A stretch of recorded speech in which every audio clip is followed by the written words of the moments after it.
Los comentarios y opiniones son responsabilidad de quienes lo expresan.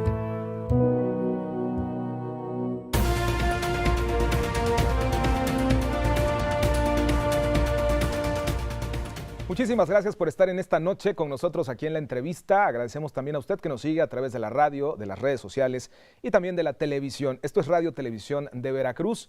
Le platico el contexto o con quién estaremos esta noche también dialogando. Pese a las enormes ventajas que el Internet brinda para la obtención de datos e información, el periodismo no se debe ejercer desde un escritorio, ya que la labor del reportero es acudir al lugar donde se genera la noticia. Los reporteros de escritorio se pierden la mejor parte del periodismo, y esto lo dice nuestro invitado, la cual es salir, conocer personas, ambientes, costumbres, ya que el Internet, también lo dice él, no brinda olores, sabores, ni contacto humano. No se debe ejercer periodismo a través de 3 preguntas y dar por sentado que lo que responde el entrevistado es palabra divina, ya que se falta un principio básico del oficio periodístico, que es el escepticismo. Se encuentra esta noche con nosotros aquí en el espacio de la entrevista Iván Carrillo, periodista independiente con experiencia en revista, radio, televisión y que estás enfocadísimo a temas científicos y también ambientales. Qué gusto tenerte aquí en el espacio de la entrevista. El gusto es mío, Ángel. Buenas noches, muchas gracias. Muchísimas gracias. Pues vamos a adentrarnos un poco en tu trayectoria, en tu historia, que nos compartas también tus vivencias. Iván, ¿cómo creció en ti el gusto por uno de los oficios más apasionantes en todo el mundo, que es el oficio de investigar, de generar temas, el oficio periodístico?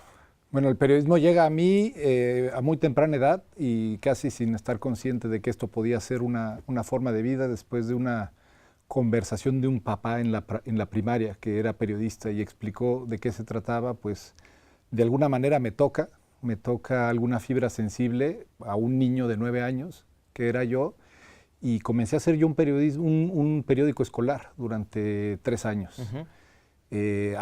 Muchos años después, cuando estoy en la carrera, pues recuerdo esa anécdota y me doy cuenta que algo se inoculó en mí y era fundamentalmente el deseo de conocer historias que inspiraran, historias que trascendieran y historias que nos transformaran. Entonces, básicamente mi búsqueda desde entonces es historias, ¿no? De este mismo oficio o de este mismo arte que tienen los periodistas de contar historias, ¿qué es lo que más te apasiona? ¿Qué es lo que más te motiva?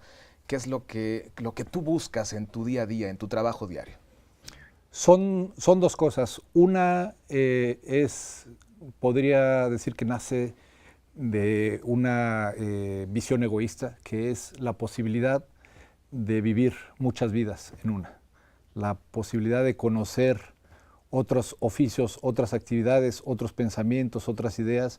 Y como periodista, tú lo sabes, tienes este salvoconducto que te permite entrar a ese mundo, conocerlo, quizá hurtar un poco en el buen sentido de la palabra, y luego salir e irte. Y ese es, yo digo, egoísta porque finalmente es un enriquecimiento que me llevo yo.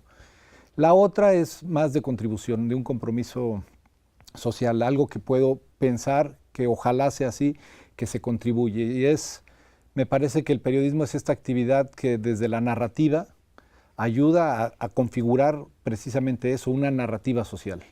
Necesitamos, o toda sociedad, toda comunidad tiene sus actores, y el periodismo ayuda a configurar esos actores, ¿no? Cuando yo me acerco a un científico, a un investigador, a un activista, etcétera, busco los elementos que en esa historia personal y en ese conocimiento que genera, que lleva a cabo, puedan inspirar a otros o despertar o analizar o despertar el análisis, etcétera. Es decir, cumplir esta labor de vaso comunicante, de puente entre distintos sectores de la sociedad. Y me parece que ahí hay una contribución que puede ser valiosa. En esta misma labor social que todos los días hacen quienes escriben, quienes comunican, quienes llegan a la masa de la población a través, en la voz, en la imagen, en la pluma, ¿por qué es tan importante para ti contar historias periodísticas de la ciencia? ¿Por qué es tan importante para ti darle esta difusión que en su momento era nula, ¿no?, para la ciencia. Me parece que no ha sido nula, pero sí hemos tenido como un lado ciego. La ciencia es una actividad humana fundamental desde el hecho que nos permite comprender el mundo. Es la mejor, digamos, metodología, la mejor interpretación de la realidad que hemos encontrado en nuestra larga historia como civilización para entender muchos de los fenómenos, para analizarlos, para encararlos, para diseñar estrategias. Pero además de eso, la ciencia también forma parte de la cultura. El pensamiento científico configura también a una sociedad. El pensamiento científico está conformado por escepticismo, está conformado por un sentido crítico, y esos elementos son indispensables para una sociedad que aspira a tomar buenas decisiones, a diseñar su futuro, a generar estrategias. En ese sentido, me parece que el periodismo es un vehículo que ayuda a que esta cultura científica, esta forma de encarar el mundo, permee en otros sectores sociales, permee en la educación, permee a través de la información en quienes toman decisiones, en quien se mantiene informado para operar en su día a día, etc. Es decir, al final el periodismo es una actividad civilizatoria, y el periodismo de ciencia, digamos, que nos enfoca, nos da herramientas para mirar la realidad a través de esa óptica. ¿Continúan siendo los periodistas estos grandes gestores sociales? ¿O algo pasó y se perdió la brújula? En la década de los 70, de los 60, finalmente una gran generación de periodistas que investigaban, que denunciaban, y por eso sucedieron muchas cosas que también están marcadas en la historia. ¿Continúan siendo los grandes gestores sociales? Un colega periodista español decía que el periodista de antaño, previo a la era digital, estaba encargado de gestionar, de administrar la escasez, y que y que ahora, en la era digital, somos responsables de administrar la abundancia. Efectivamente, ahora hay mucha información. Claro. Aquellos otros periodistas trabajan con muy contada información, y me parece que a mí me gusta esa expresión porque ciertamente en este mundo informático, donde hay tanta información, infointoxicación, ya se dice, una mirada crítica, una mirada informada, una mirada escéptica puede darle forma a los contenidos, y la sociedad necesita a estos agentes para procesar todo este mar de información. Entonces, creo que una sociedad sana aspira a tener periodistas especializados, sensatos, curadores de información. Creo que en ese sentido también pienso que tenemos un reto en nuestro país. Tenemos que aspirar a la especialización en el periodismo, y el periodismo de ciencia, el periodismo de salud, el periodismo de medio ambiente lo requieren más que nunca, porque son cuerpos de conocimiento muy amplios, inabarcables para una persona o para un medio. Entonces, en la medida que generemos mejores agentes informativos, como somos los periodistas, generaremos mejor calidad de información, y la sociedad, pues obviamente, se beneficiará de ello, ¿no? Me gustaba mucho la reflexión que leía yo hace unos días y que resaltábamos en la coyuntura de la entrevista, que decías que los periodistas de escritorio se pierden, pues, lo mejor, ¿no? La mejor parte de la investigación, los olores, los sabores.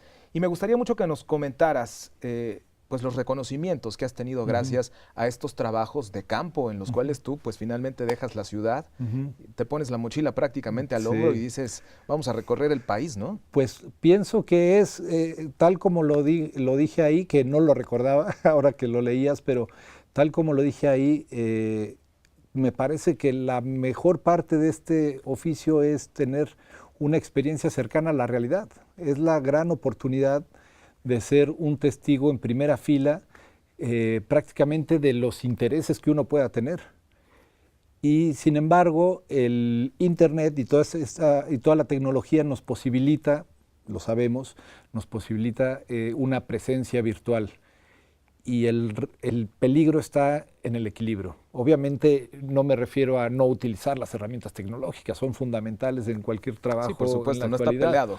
Sin embargo, este acercamiento a la realidad me parece, atestiguar en primera fila los acontecimientos, me parece que pueden dar el pulso de una realidad y luego transmitirla a través de los medios digitales. Pero estar ahí en primera fila, como digo, atestiguando los olores, describiendo las sensaciones, teniendo las impresiones, incluso usando la intuición, son posibilidades muy difíciles de alcanzar a través de un monitor.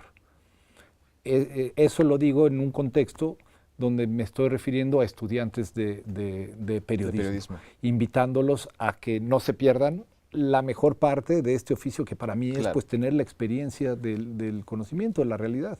De todos estos trabajos que tú has realizado y que has presentado en diferentes plataformas, ¿cuál es el que más te ha asombrado? ¿Cuál es el que mejor sabor de boca te ha dejado? ¿Cuál es el que más satisfacción te has obtenido también de él?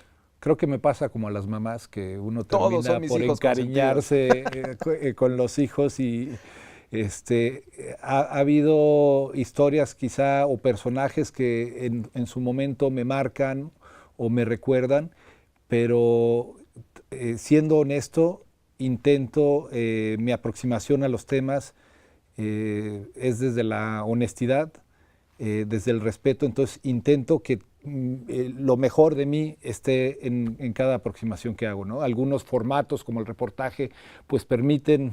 El reportaje escrito es sin duda el género que más me gusta, entonces cuando tengo esa posibilidad, meterme a la historia me permite ir más a profundidad que en una entrevista televisiva o radiofónica, etcétera. Pero debo decir que mi aproximamiento a los temas intento que siempre sea con la misma intensidad, con la misma atención. Te digo una fecha y te digo un título y me dices qué representa para ti. A ver. 2016, revista National Geographic, y después viene un premio en el 2017. Eres galardonado con el premio CONACYT por Axolotl, un dios en peligro de extinción.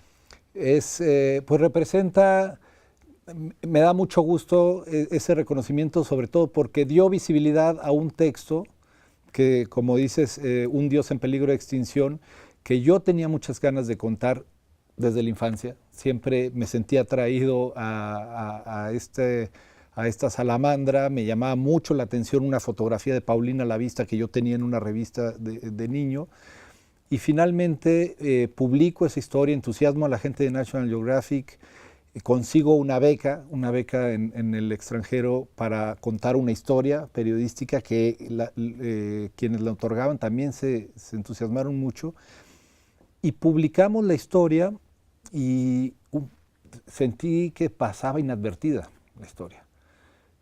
Incluso lo comentaba con Claudia Muzzi, a quien le mando un saludo, la editora de National Geographic, que le decía, oye, pero no hubo reacciones, no hubo comentarios, y me decía, a veces publicar es como un diálogo de locos, uno siente que va hablando. Entonces, me parece que el reconocimiento que me otorga CONACYT dio la posibilidad de una revisión de ese texto, porque pues se difundió, y a partir de eso tuve la oportunidad de escuchar comentarios, entonces también de saber que la historia llegó a otros foros, etcétera, que es el objetivo. Entonces eso me entusiasmó que hubiera una visibilización, una segunda oportunidad para una historia que a mí representaba mucho, y aquí pues tuvo una segunda ventana, ¿no? Pues te agradecemos mucho, Iván Carrillo, que estés con nosotros esta noche aquí en el espacio de la entrevista, tus ideas, tu aporte y sobre todo esa visión que tienes de lo que debe ser el periodista actual, ¿no? Finalmente tiene que ser alguien preparado, pero que también que tenga esa capacidad de asombro, de querer comerse el mundo, de querer investigarlo, de querer cuestionarlo absolutamente todo. Te agradecemos mucho que estés esta noche con nosotros aquí en el espacio de la entrevista. Muchas gracias, Ángel, y agregar entusiasmo por informar, porque ese es el trabajo que hacemos los periodistas principalmente. Muchas gracias. Muchísimas gracias. Nosotros vamos del otro lado del estudio a despedir la emisión nocturna.